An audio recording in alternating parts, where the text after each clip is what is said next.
The perspectives expressed in this podcast are those of the host and guests. The views expressed are their own and do not necessarily represent the views of the National Institute of Health or the United States government. Hey, Sickle family. I'm Wunmi Bakare. And I'm Dima Hendricks. And we would like to welcome you to the Through the Genes podcast, where we talk about living, healing, recovering, and exploring curative therapies for sickle cell disease. We will also talk about our individual curative therapy journeys and the bond that we built as sickle cell sisters.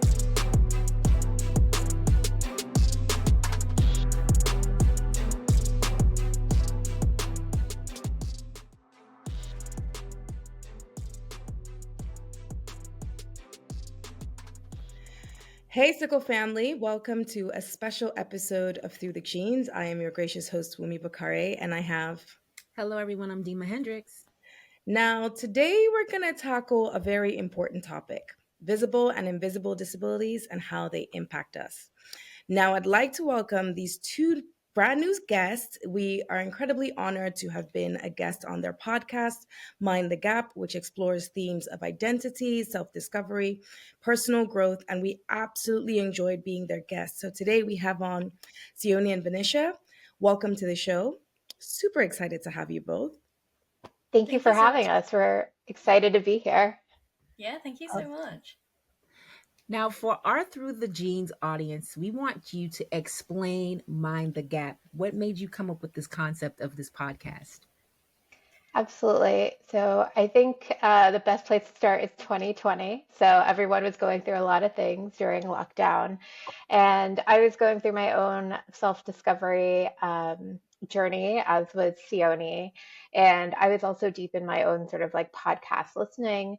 And I really enjoy naturally just like talking to people and learning their life stories and how they overcame things. And, you know, I feel like we can learn a lot from other people through the lessons they are learning. And that is around the time that Seonni began her therapy journey, I believe. And so I started telling her about these ideas, and then Seonni, I'll hand it off to you.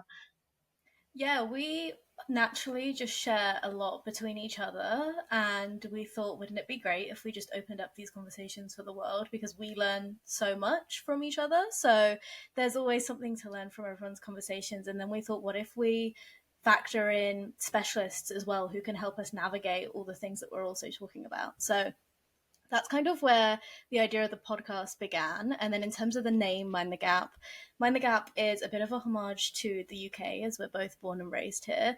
But also Vanesha and I have a 12-year age gap between us as maternal cousin sisters. We also have a gap with me living in the UK and her being in the US, so there's a cultural gap, but also there's a gap between us and the motherland, so we are both of Indian descent. And then the biggest one is knowledge gap. So over at Mind the Gap, we try and bridge as many of those knowledge gaps with our audience as possible. Can I just say I love the way you explain that? I was like, oh my God, there's so much to a name. It's not just an age gap, it's the fact that both of you live on basically across the pond from each other. And then also to tack on that, it's kind of bridging the gap between your identity living in the UK versus your identity of being of Indian descent. So I'm super excited to have you both today, because I think when you said something that made me just bring a smile to my face. You said, oh, we are cousin sisters.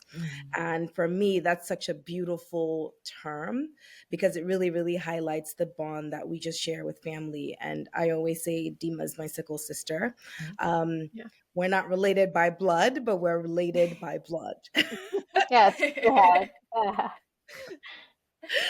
All right. So I'm going to ask a question that I remember when we had conversations back and forth. I didn't really know what it meant. So can you explain, what is a third culture kid? Sure. So I can probably explain that best between Seonni and myself. So a third culture kid is somebody who is being raised in a culture that is also different than the culture that their parents grew up in. And so for me, that really strikes home because my dad was born and raised in Zambia in Africa, and my mom was born and raised in the UK. And So had we stayed in the UK, I would have been the daughter of one immigrant parent. But then we immigrated to the US. So my parents then became, my dad, like a second time immigrant, my mom then became an immigrant. And then I am then spending the rest of my growing up years in a culture that is completely unfamiliar to my parents, and especially from my father's side, is also a culture that he is then even more removed from. So there's a, its own culture sort of comes from that, where kind of everywhere is home, but nowhere is home. And that's how you get a third culture kid. Okay, that just sounds really cool and dope. And as you were speaking, I was like, wait, am I a third culture kid? Because technically I live in the US, but I didn't grow up here. But thank you for that detailed explanation. Yeah. Renisha, you actually had a diagnosis when you were younger. Could you Yes. explain to us about that before? Yes. So I will actually talk about multiple health diagnoses. So when I was born, my part of my right eyelid was missing. So I actually had plastic surgery when I was 1.5, almost 2 years old. At the time, like in the 80s, that was a very newly tested surgery. So I wasn't part of the test pool, but I was one of the first people to like actually get that sort of reconstructive surgery. And so I guess before that point, when I would sleep, you'd kind of see part of my eye because there was a gap in my eyelid.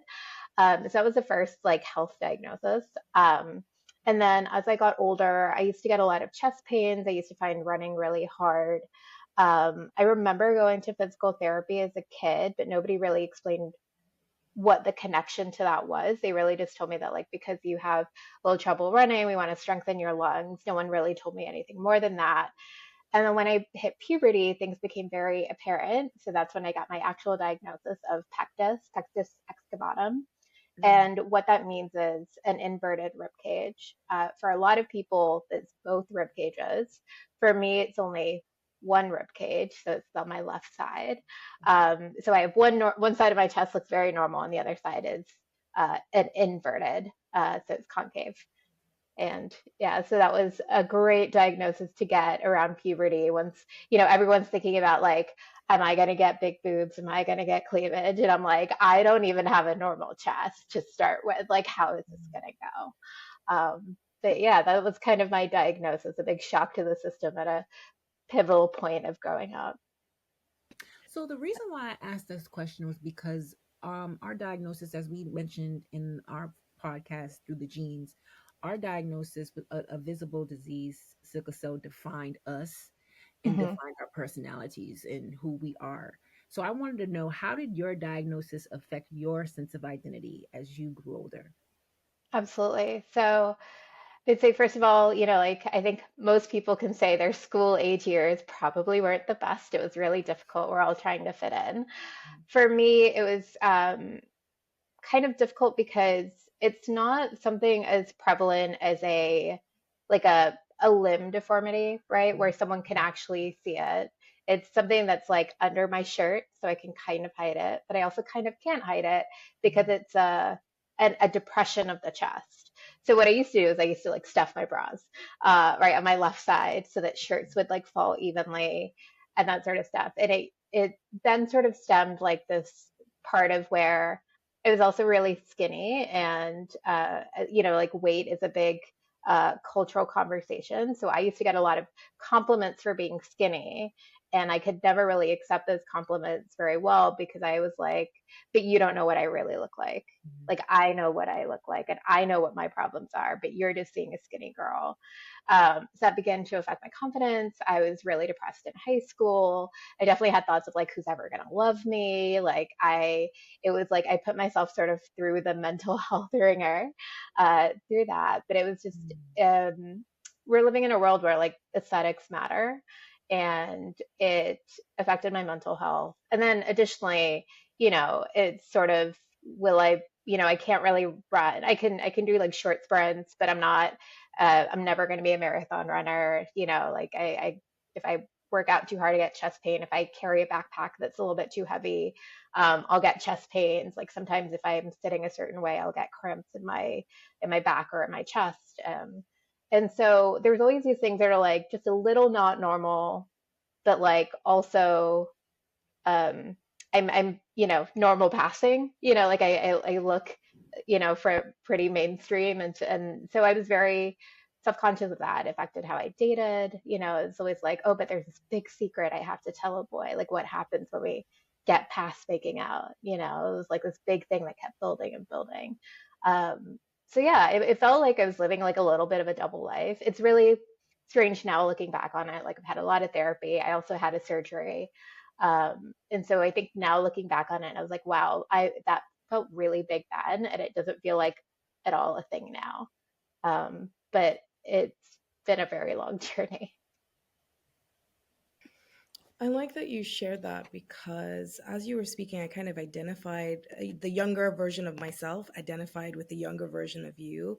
Because I think oftentimes when people have invisible disability that you can't see with the, just from the person standing a bit of a distance to you, I think oftentimes we are dealing with mental health challenges. Trying to navigate identity, trying to navigate self esteem, when you're going through that, like from adolescent to like a young adult stage, where again, body image for any woman is so important and so heightened.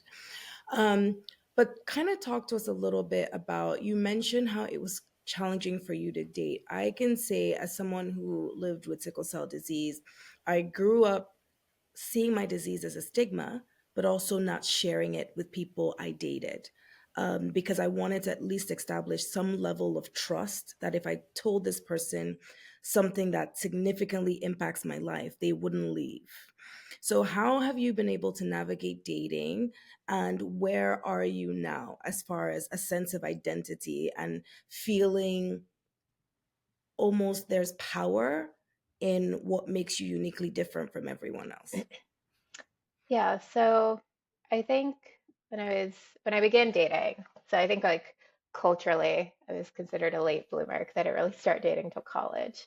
Um, but my big concern was, how am I going to tell somebody, and will they like me still after knowing that like shirtless I don't look like what everyone else looks like shirtless. And like also like boobs are a really big deal, right? And so I was definitely very hesitant about it, very fearful. I think the first time I had sex, and we got past that hurdle, I was like, okay, maybe it's not so bad.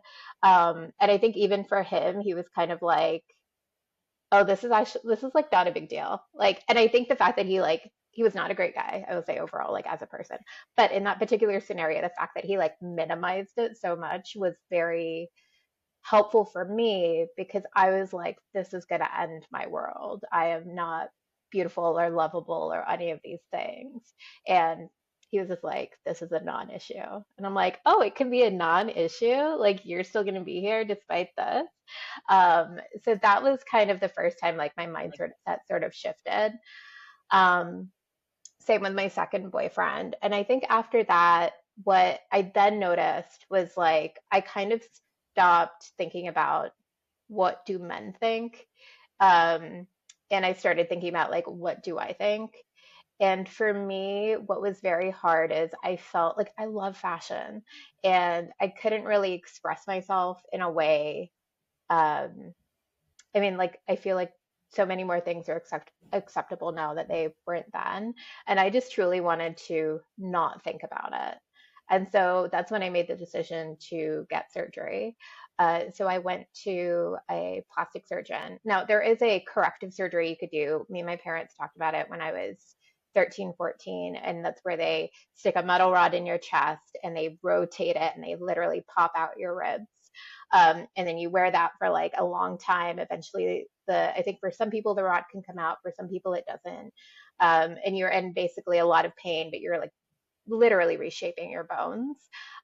My parents were like, absolutely not, we're not doing that. It's so invasive. And I was a long time very mad at them for not wanting me to do that. And then later on, I was like, yeah, actually, I don't think I want something that invasive that changes how you have to learn how to sit up. You have to like learn how to do everything again because you literally have unmovable metal in your chest. Um, but then later on, when I was looking at surgery, I was looking for something more cosmetic. I wanted to wear a bathing suit without thinking about how I looked. I wanted to wear a V-neck shirt without ever thinking about it. And so I found a plastic surgeon and I went to him and I was like, this is a problem.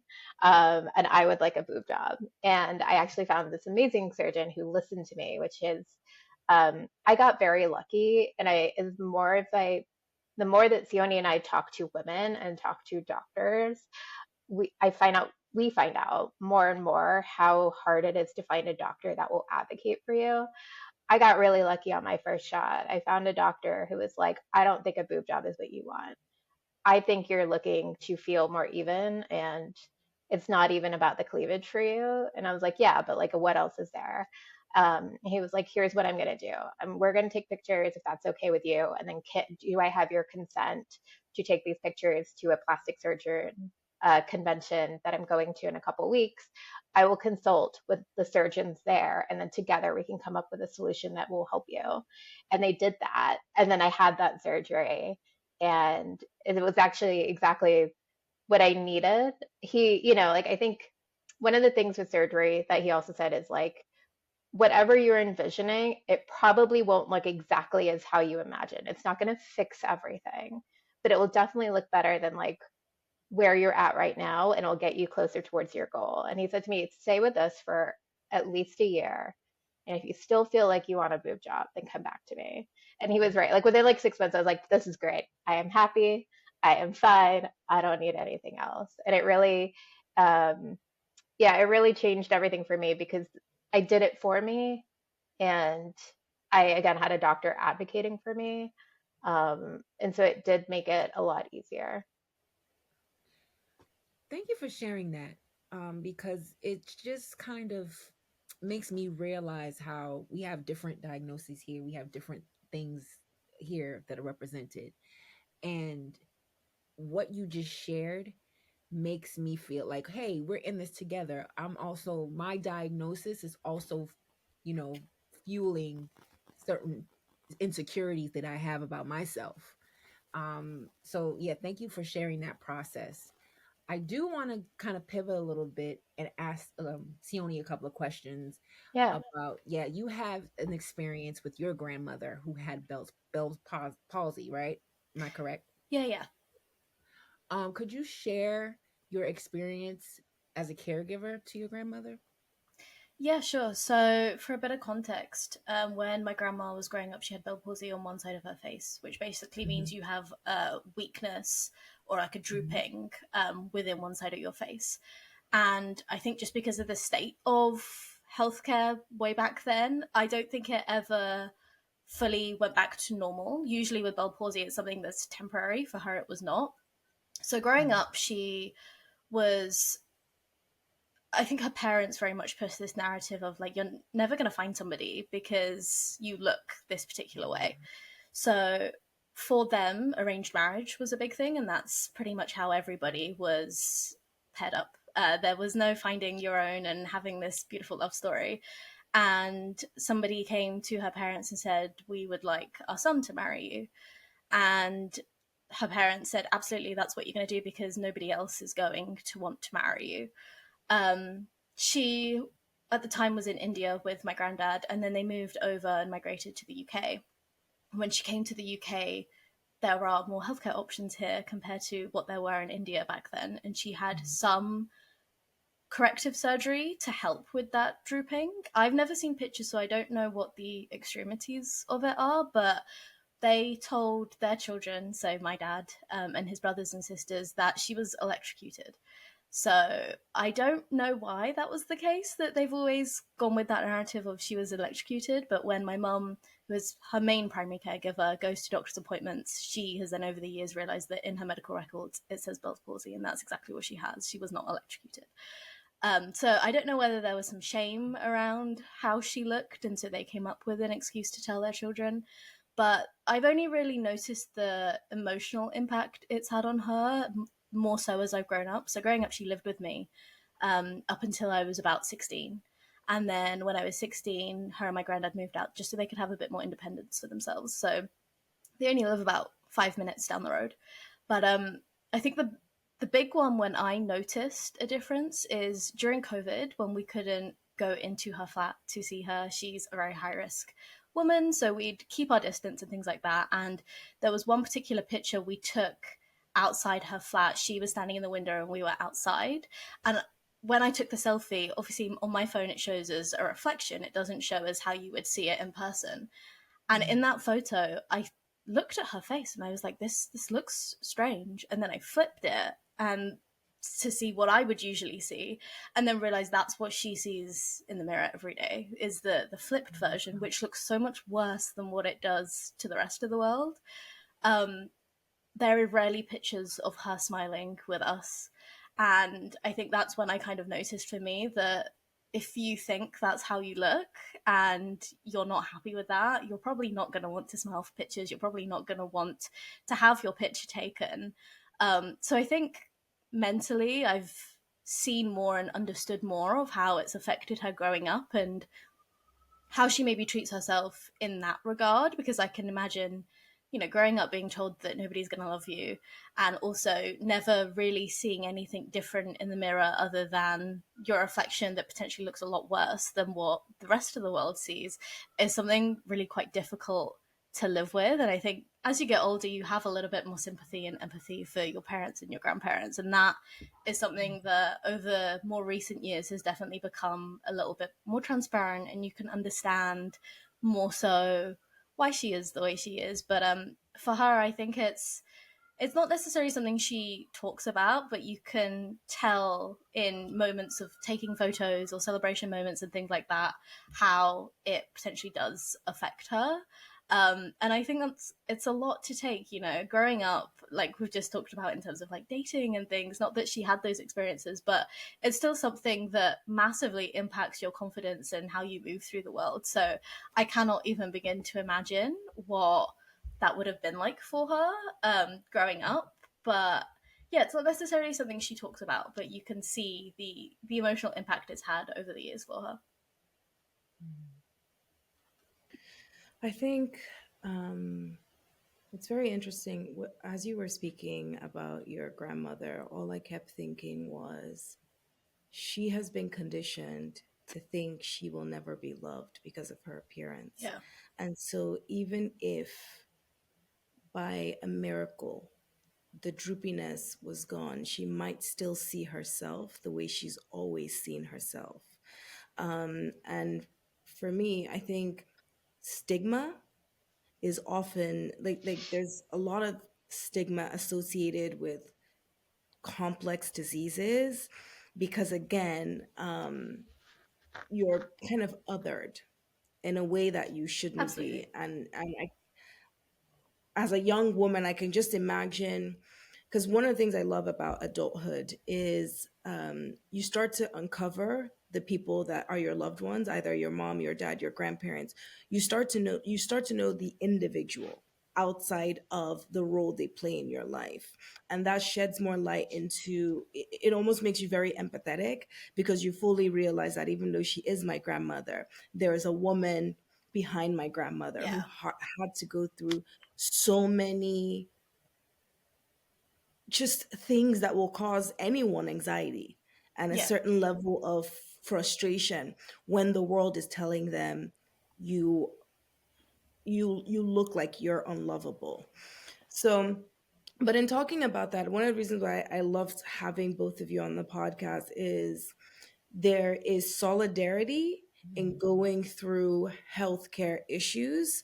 Um, and there's a spectrum of healthcare issues we know in present day. But I think bonding over the fact that in each of our individual journeys, either we are directly impacted or our loved ones are impacted by it. But we're able to kind of come and have conversations that I hope someone listening to this who is dealing with Bell's palsy, or someone listening to this who, for example, Venetia, is going through that adolescent stage where now we live in an age of social media, right? We could hide when we were kids. and what we're going through are necessarily, but now in a world where kids from the moment they get on social media, it's being re-emphasized to them, this is what the standard is, this is what you should look like. I can only imagine that it would be incredibly challenging for both their emotional and mental well-being as well. But Sione, can you talk to us a little bit about support, because I think you are sort of an anchor in this conversation. You have a connection to your cousin, sister, Vanesha. You have a connection to your grandmother. But having loved ones of yours go through complex illnesses, how has that kind of shaped who you are today? It's a great question. I think the biggest experience that I've had that's probably shifted how I react to these sorts of things is through my mum. So back when I was maybe 16, 17, she had a really extreme eczema flare up. She's had them previously and they're usually stress induced, but this one was really, really bad. She had it all over her arms, her chest, her face, really severe to the point that she looked like a burns victim. People would go out in the street, stare at her. People would open doors for her because I think they were just so in shock by her appearance. People would say hi to her when usually, especially in London, people are not social. People keep to themselves. So she was like, all of a sudden, everybody's talking to me. And it must be because of how I visibly look. My mom is very strong-willed, and I'm very grateful for that. And she was always kind of like, even though this is how I look, I'm still going to go about my day and I'm going to continue to do things, because what good is it to me being locked up um, and and staying here and hiding away from people when there's no reason why I can't get on and do my day-to-day activities, even though I am in pain, even though I do look visibly different. And a lot of people will often have a lot of opinions on how you care for yourself. And I think in some of those moments where family, friends, whoever it was, would have their 2 cents on what she should do about her own skin conditions, there were moments where I had to learn to advocate for my mum when she was not in the room. And I think that's a very beautiful thing to be able to do, to be able to stand up for someone in that way. But also, not every day was as easy as that for her to be able to go out into the world. There were many days where she would be in tears and she would not want to go outside.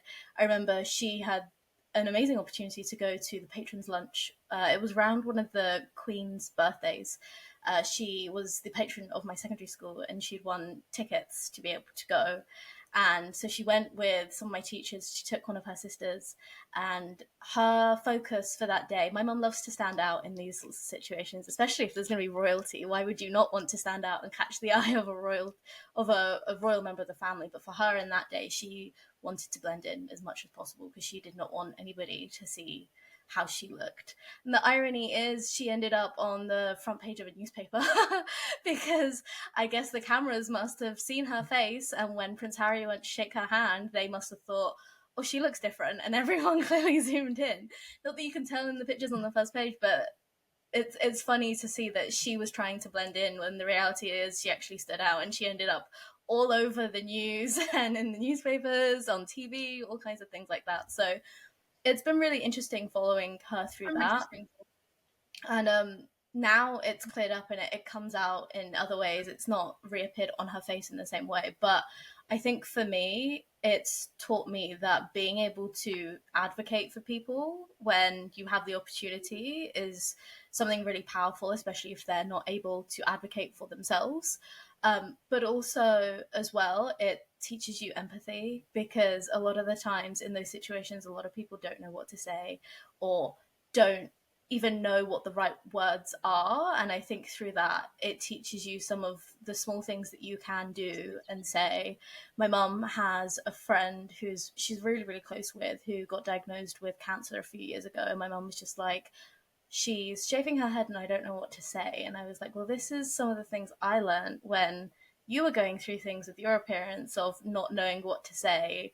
And I think those lessons are things you can kind of pass forward in terms of someone just wants you there to support. And it's not even about what you say, it's just about showing up for that person. So yeah, I think that's some of the main things I've learned in terms of caregiving. It is just more so about showing up than what you do or what you say. Now, would you say that your experience as a caregiver gave you the passion to be known as the mental health guru of the two of you? Because I've listened to your podcast, and the gap between the two of you that you both identified is, Seonni, you are the mental health expert of the two. So would you say that that experience with your mom and your grandmother made you want to go in that direction?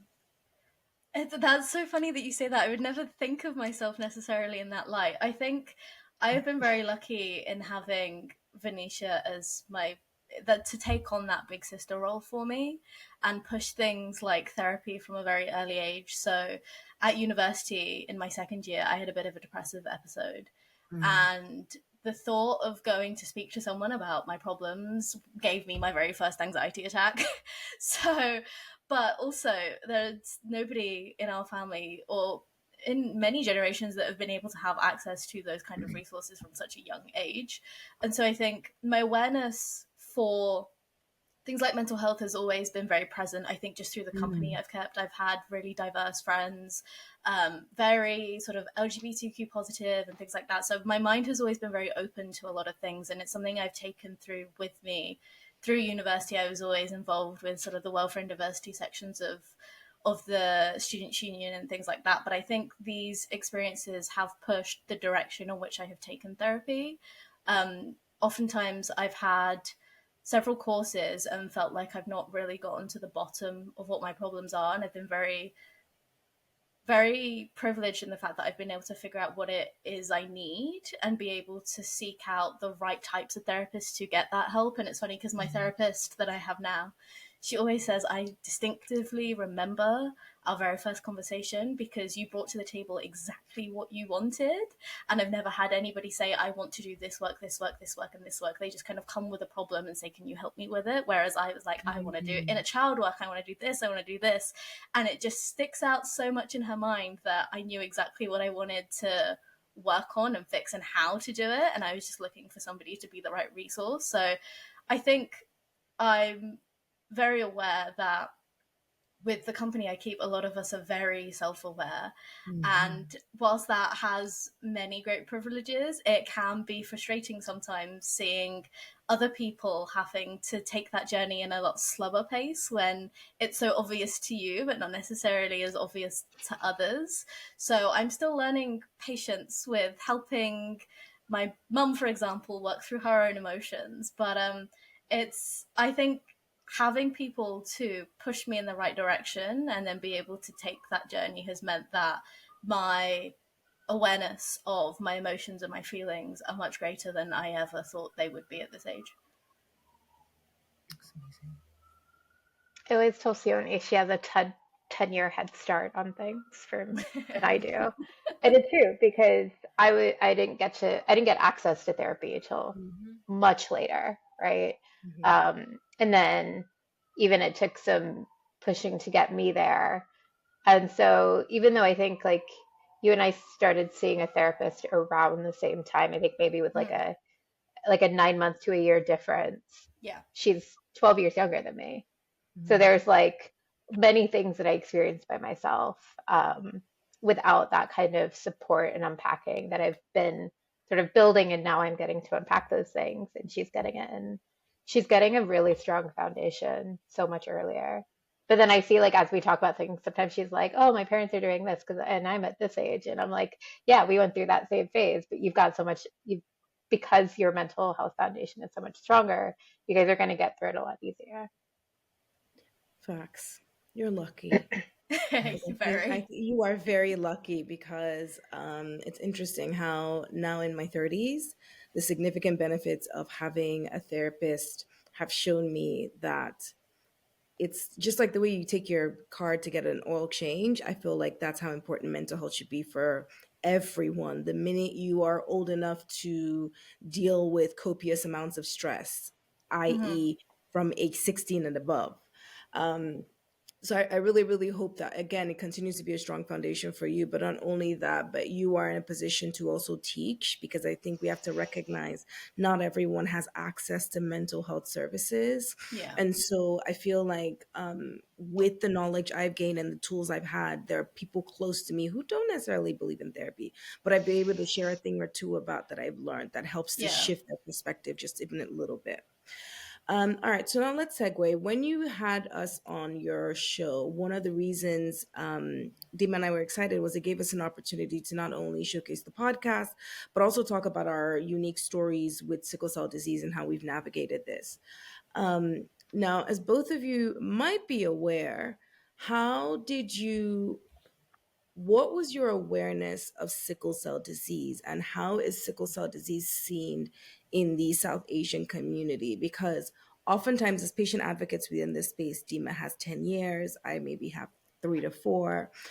We don't always see brown people. We see Latinas every now and again, but we haven't really seen South Asians put a face on sickle cell disease and kind of help to increase awareness as we do people of African descent or African American descent. And so, can you talk to us a little bit about, one, when were you aware that this blood disease existed in your community, and how is it received? Like, are there conversations within the family unit where this is talked about? I'm happy to go first, if you want. So I will say, like, so my personal knowledge of sickle cell, I would say it's come from TV and like watching Call the Midwife and things like that. Um, but I think as far as the brown community goes, I would say that I've been uh, mostly unaware, actually, of the prevalence in the South Asian community. I think it probably wasn't until you guys reached out that I started looking into it.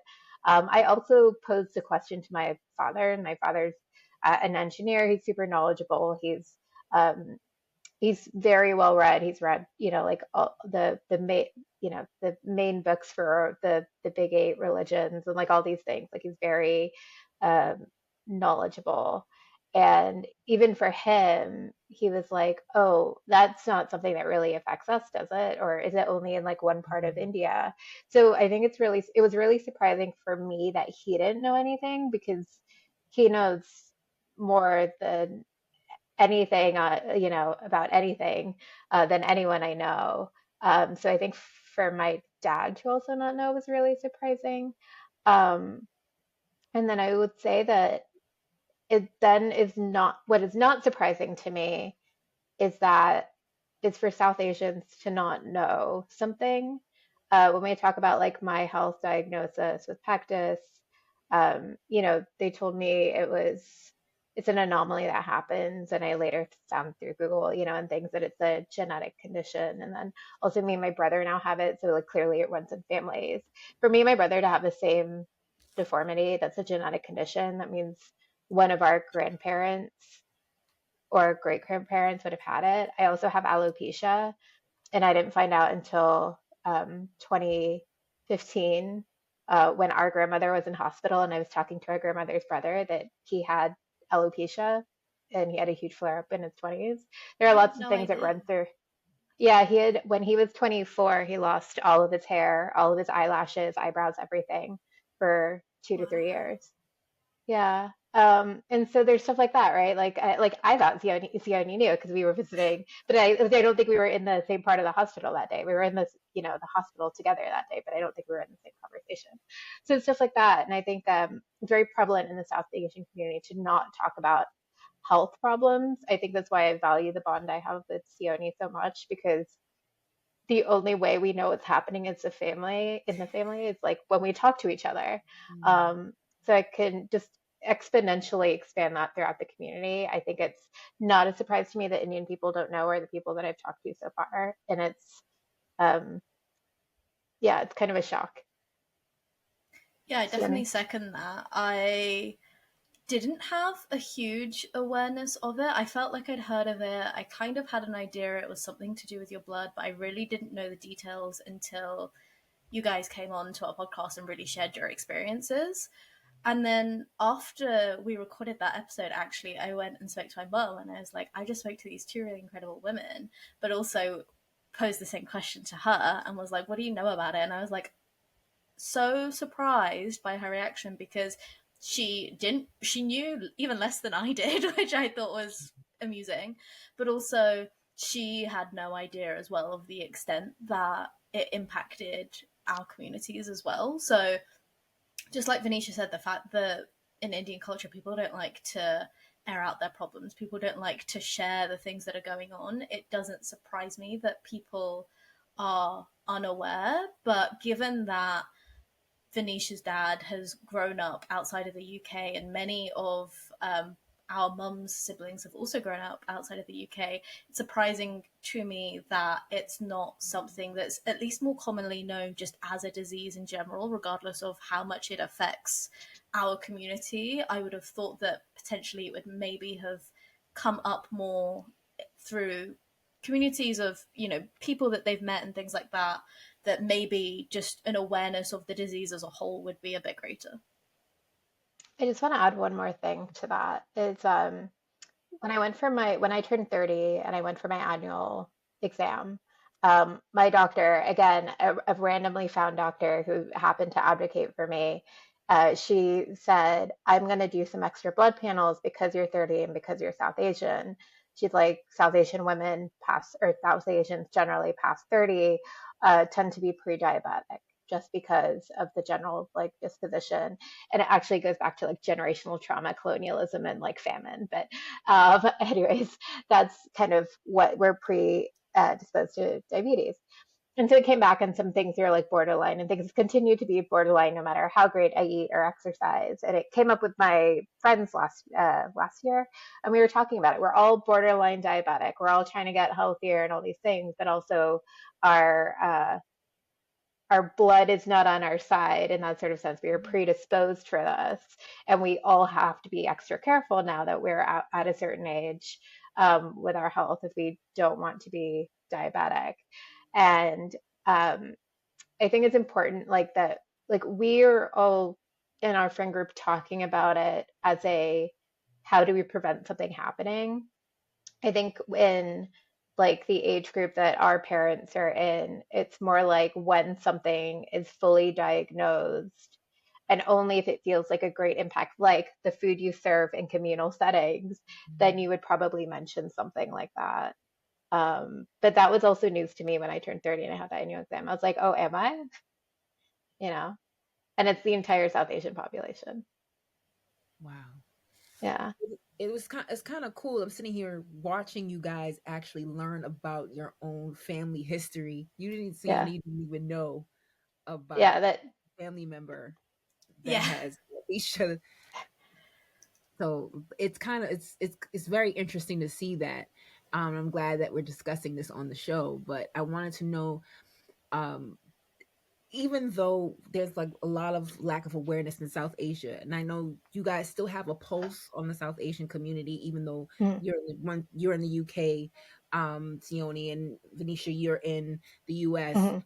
Do you think South Asia has the infrastructure or equipped enough to have an infrastructure for individuals who are diagnosed with something like sickle cell? I would feel like they are. Okay. Uh, but I say that because I have an understanding of the US healthcare system and the fact that it's a paid system, that even if you pay into it, you may not benefit from it. It's a very it's a very marginalizing system when it comes to Mhm. access to healthcare. You know, the NHS in the UK is better. I'll let Sione talk about that, but it's not without faults.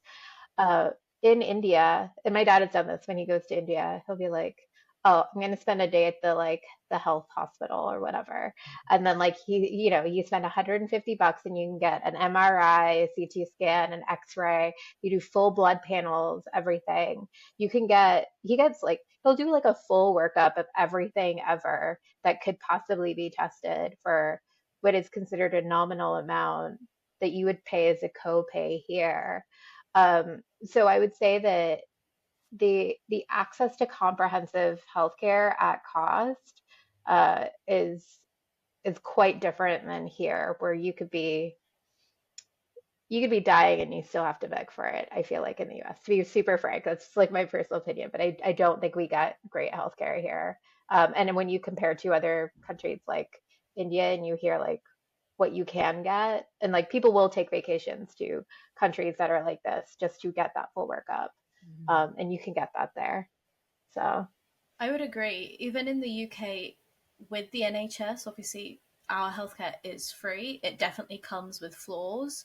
Trying to just get a GP appointment is absolutely ridiculous. You have to call up at 8 a.m. and you sit in a queue, and half the time you get half an hour into that queue, you finally get to the front of the queue, and there isn't even an appointment for you, and they'll offer you something 2 months down the line. So just getting your foot in and being heard is a real struggle, and we've seen it countless times with guests who have come on and shared their different health experiences with the NHS. I think in India, healthcare is also viewed in a very different way, especially when it comes to mental and physical health, compared to what it is over in the States and what it is here. In the more westernized countries, it's never looking at preventative care. It's always, you have a problem, now let's solve for it. Whereas when you go to countries like India and you have a lot of well-being retreats and Ayurvedic treatments and things like that, healthcare is seen so differently that the transformation you can get from it is vastly different. We have a family friend who is also Indian, South Indian, and for the entire time we've known her, she's had a very dark complexion, and she was always complaining about some of the discolorations and things she was having. And she went to visit some family out in India, and she saw a doctor. She took a really short dose of treatment for something, and she came back and her complexion looked completely different. She looked like a totally different woman. And we're just like, what did you take? Because your face is completely transformed. You glow from within, and all of your skin problems have magically vanished. And we thought, maybe it won't last for very long because you're no longer taking this treatment. And like several years later, her skin has never looked more flawless. And that's such a small thing that my mum is like, maybe I need to go out there and go get my eczema seen too, because if they can do that for such a little bit of discoloration and some sort of skin tags and things like that, think of what they can also do for all the other problems out there, just because their view on healthcare is very differently positioned to what it is out here in the Western countries. Wow. I think, yeah, Dima, when you asked that question, I was going to say, yeah, India is actually one of the top countries that a lot of Nigerians who can afford to get like hip replacement surgeries or open heart surgeries in Nigeria. India is the first place everybody goes. Oh, So their interesting. healthcare, so their healthcare infrastructure is pretty top notch. I'd say more warriors that I know personally go to India for surgeries as opposed to like South Africa, because in South Africa they don't have a high sickle cell population, as opposed to India where every 100 in 100,000 people have sickle cell disease, and they're a bit more familiar with it as a blood disease. But wow. that kind of, yeah. That kind of brings me to my next question. Again, sickle cell within the South Asian community, to my knowledge, and again, I'd like to think I have a global perspective on things. I've been treated on 4 different continents. I have a very eclectic group of friends. But even among my friends of Indian descent, I don't think in the family unit or in the bloodline, there are conversations around whether you have sickle cell trait or you have full blown disease. So I wanted to ask the both of you, from conversations that you have had with your peers, whether that be in the UK or the US, do you get a sense that people from the South Asian community there's an overall awareness of sickle cell disease, or would you say for the most part, because your family isn't directly impacted by it, there wasn't ever a need to have, dining table conversations about how sickle cell disease kind of manifests?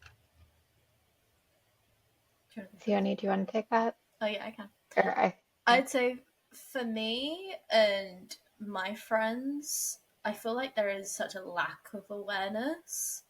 And it may just be because it's not something that has necessarily impacted our family directly. But even when I look at the community as a whole and the friends that I've had and the conversations that I've had with those people, it's never something that has really come up, which is quite surprising given the sheer number of people that it does impact. And so you would think that people would have at least a greater awareness of whether they carry a trait or something like that. But generally, I think the awareness, at least from the immigrant side of things, is potentially not there. And this is me coming as a third generation immigrant. So I'm even more so removed from those that would be aware. But I think within the UK, it's not necessarily something that is discussed within the brown communities or there is active awareness about. I almost didn't really realize that it predominantly affected people of color until we spoke as well. I think I in my head, up until we spoke, it was just a disease that kind of impacts people proportionally, and I never had the awareness of sort of where it originates from and how it stems. But I don't know if your experience has been similar or different, Benicia. I would say it's about the same. I think there's a general lack of awareness. And I think even as you were speaking, Sione, I was thinking about like, what would it take for people to know that it affects the South Asian community? Because I feel like I'm fairly plugged in, especially on like social and what's happening. And I feel like we don't see people talk about it. Like it's not discussed in the friend circle, but I feel like on social media where I'm not seeing like a powerful South Asian, sickle cell warrior, giving speeches about um, their their difficulties. So then I also wonder if it goes back to like, is it something that's shamed or hidden, or if there's something else at play here. I was also just sort of thinking about like, I mean, depending on what part of India and what your family is like, and also just thinking about like how things have evolved there a lot. And also here, we were talking about like marriage and like good partners and things. I think there is a general amount of not pressure, but there is an expectation of like when you're selecting a partner, health is a consideration. Yeah. That is definitely something that's like built into, and I think maybe you could probably talk about it, Sione, but like that is and you already have with your grandmother, but like there's a consideration of like, is the partner healthy? Is your partner's family healthy? And I'm wondering if that sort of then creates some sort of seclusion around it. But yeah, it's not very much talked about. I would agree, especially with things like the caste system and when arranged marriages was so prevalent. It was not just, is this individual the right match for my son or my daughter? It's the Or like it's family not just unit. wealth. Yeah. It's the whole family unit. Do they have health conditions that could potentially affect future generations? And so I reckon there probably was a lot of purposeful exclusion in terms of how people were paired up when it came to marriage that has potentially marginalized the voice for people that do have sickle cell. Um, and it'd be curious just to see in terms of stats from things like the caste system, how that affects sickle cell warriors. Do the lower caste potentially have a higher rate of sickle cell? And is that something that has kind of played through purposefully in matchmaking and how people have continued their generations and things like that? So I reckon it probably does have quite an Yeah. impact with the awareness that currently exists within the community. Yeah. Or even like geographic pooling and like, Yeah. I've obviously like since we've met you guys, I've like looked things up, and there are Gujaratis who have sickle cell. We're Gujarati Indian, and so I wonder if there's like parts of Gujarat that have sort of more cases than other. But yeah, it's all gets right. There's a lot of theories I think that we're now like connecting on Yeah. like Yeah. on the why is it so not talked about. I do think it's a caste system conversation. I think it it affects more vulnerable, marginalized groups. And so I think that's the reason why it's probably not in mainstream media or in conversations. You know what I mean? Like, say, for example, if you're on a bus or a train, you don't see an ad for sickle cell disease, because if it's only affecting like the northern part of India, then I would imagine that the majority of people, since they aren't impacted by that, is only when you go to those types of communities or those specific areas that you'll see maybe a little bit more awareness in the community. But I think overall, because I remember very earlier on in my like advocacy journey, like I want to say 5 years ago, I was really shocked when I found out that like India has the second highest population of sickle cell patients after sub-Saharan Africa. And for me, again, it was a point of contention, because I said, if there are that many people affected by sickle cell disease, then in documentaries and shows that depict the sickle cell narrative, there would be more people highlighted. So I think there, and again, we have to also look at the cultural nuances. When you grew up in a certain culture, there are certain like belief systems that exist that help us to kind of maintain equilibrium in our communities. And I think more than likely, maybe there is some kind of stigmatization or shame attached to having the disease. And maybe that's why it's not common practice to have conversations about sickle cell within family units. It's just my process. Thoughts, Dima? You always have an amazing thought process.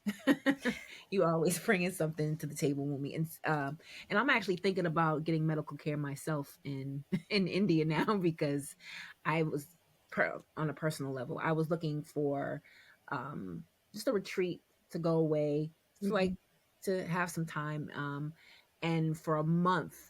Like a retreat was like $30,000 here in the U.S. Oh wow. That's And wow. so, I mean, and I have friends here who will go, and like my parents, like friends, like they're in their family, they'll just go. And so it's definitely, I recommend it. I don't know anyone who's come back and been like, that wasn't worth it. Like everyone comes back like more peaceful, more calm, and even like from a wellness perspective. So I'm an advocate for okay, so we'll talk after this. Yeah. So moving forward, I want to talk about a future, going in like a more future direction. We talked about the infrastructure in India. We talked about the lack of knowledge of sickle cell disease, although it's like the second highest populated um, area for sickle cell warriors. What other steps do you think we need to take to actually ignite awareness when it comes to sickle cell disease and other disease areas within the South Asian community? I think there needs to be, I think on a personal level, awareness comes from education, but I think people don't necessarily find education, aren't motivated to get educated until they see something that hits something more mainstream. I think the thing I think about a lot is like uh, before Winnie Harlow became a model, people saw vitiligo as a problem. And vitiligo is also very prevalent in the South Asian community as well as the Black community.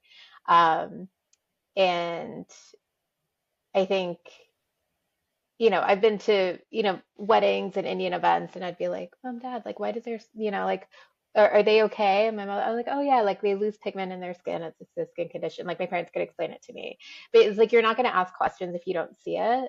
And then Winnie Harlow became a model, and then suddenly everyone's talking about vitiligo, and you get this acceptance, and people want to know more. And then like I see there's a dance teacher in New York who's South Asian, and on top of talking about dance in her classes and her dance journey, she's also talking about her vitiligo journey. And so I think we need more spokespeople and like partnerships, and we need like a Nike campaign about like overcoming, like finding wellness in invisible, and we need like a Black woman and a Hispanic woman and a South Asian woman, like something that presents on the forefront of the stage. Because I think people are generally overwhelmed, but I think there's a really big conversation about healthcare happening right now where people are looking for answers. And I think we need role models and we need awareness and we need voice. Um, I also think What are your thoughts, Yoni? I also think that none of us really know enough about our own health, and it's only when a problem presents that we go looking for those answers, especially with the way that healthcare is here. There is a whole generation of women my age that me and my friends often talk about this. Even with things like a lot of the problems you have during puberty with periods, with acne and things, all of my friends and I were just given the contraceptive pill, and that doesn't solve for anything. That only hides and puts like a plaster over the problems that you have that you then have to go and undo 10 years later when you finally have the knowledge that something is potentially wrong and that when you come off birth control all of these issues are going to present again. So in that sense, I almost feel like without the lack of knowledge of your genotype and things like that, it's eventually going to come up in ways that you don't even realize because you could all be carriers and have no idea because it's never impacted you until something comes up where potentially you have a child that has sickle cell. So I think it is very much to do with having people out there sharing their stories, but also there is a piece of people just don't know enough about their own bodies, even trying to get. I remember when I was visiting Venetia once and she'd just had blood tests done and she could see the results coming through on her phone and the amount of detail that she got was incredible versus here I can't even get a copy of my blood results to see like where the readings even lie. I just get told that this one thing is low and I don't even get told how much by or where it's supposed to sit in that range. So getting information on your own body seems to be really challenging despite it being your own body and you should have access to that kind of information. I agree 1,000%. I think even as you were both speaking, what I kept saying is maybe the conversation needs to start with anemia before it even delves into sickle cell anemia, because many people, just by getting a blood test, oftentimes when I meet people of color and they're like, when most people are relatively fine, they're cold.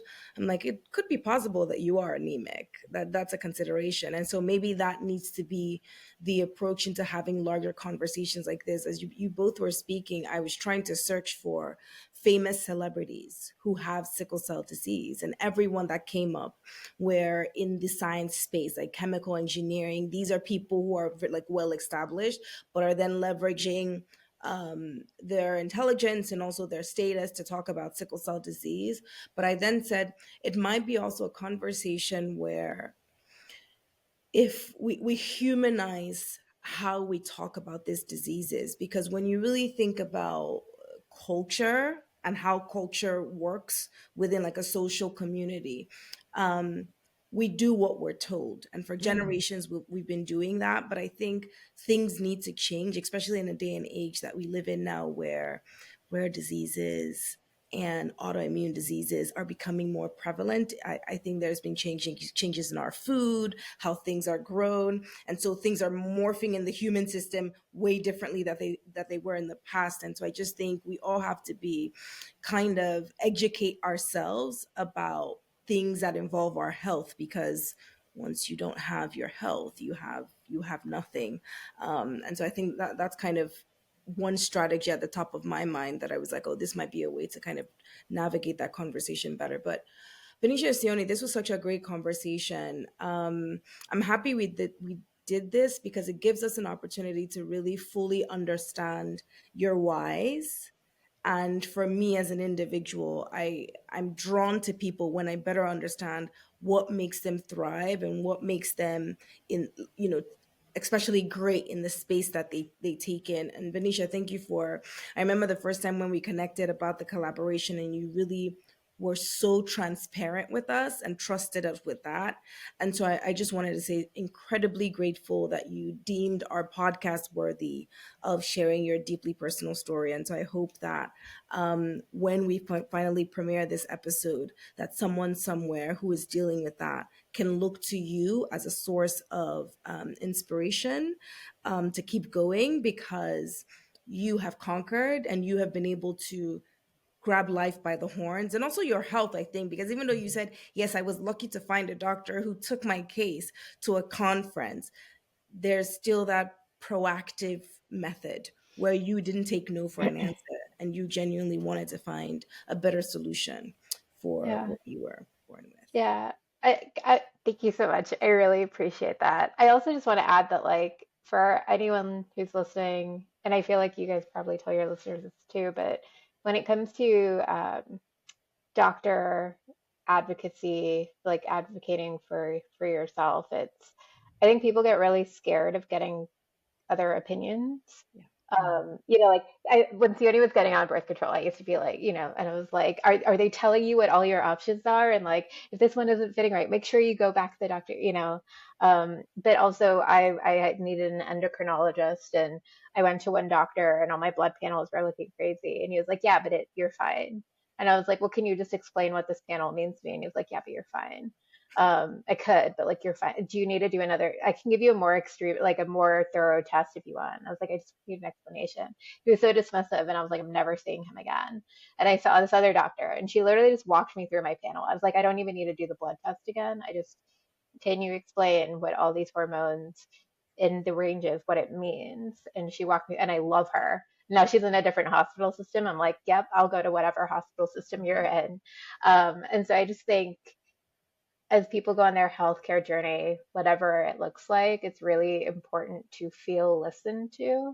And I think that also ties back to the podcast that Sione and I have, because we feel there's power in story, and the individual experience is really important, and you should advocate for your own as well.